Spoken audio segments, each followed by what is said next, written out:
Behold, this is Deviant-2, the robot that was supposed to be my masterpiece, but turned out to be a significant disappointment. Deviant-1 was merely a proof of concept, so for this one I used stronger servos. I also reworked the power supply, which is now a 4S2P, and used larger wheels. I had high hopes that this would be a next level robot, capable of overcoming huge obstacles.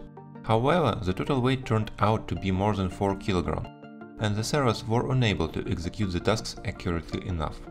It ended up being just mediocre. I now understand why most companies are building robotic dogs instead of robotic spiders, prompting me to make my next project a robo-dog. Still, this model does possess some unique capabilities. Let me demonstrate them. Unlike its predecessor, this one can use wheels and servos simultaneously, a move I've termed as the moonwalk. The wheels are not fast, as I'm employing servos for the purpose. Nevertheless, I was wondering whether it would move faster using only the wheels or a combination of wheels and servos. Here are the results of a 2-meter test. The outcomes may vary if we use real motors for the wheels. It can also adapt its form on the go, helping it to swiftly adapt to a changing environment.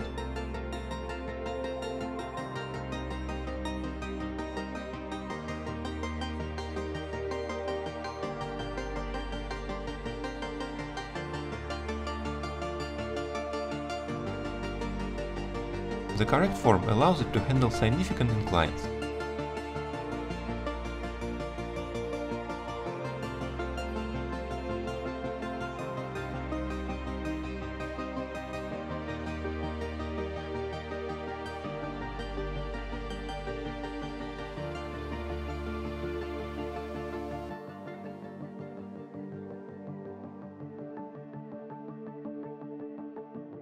And that is what happens when the parameters fail.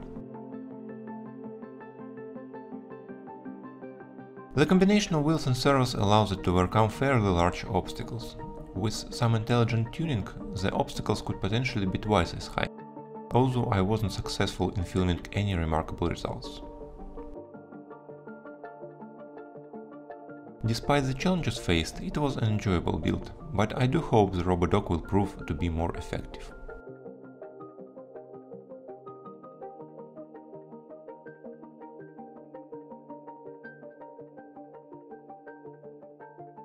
Thank you for watching. I hope next video will be more entertaining.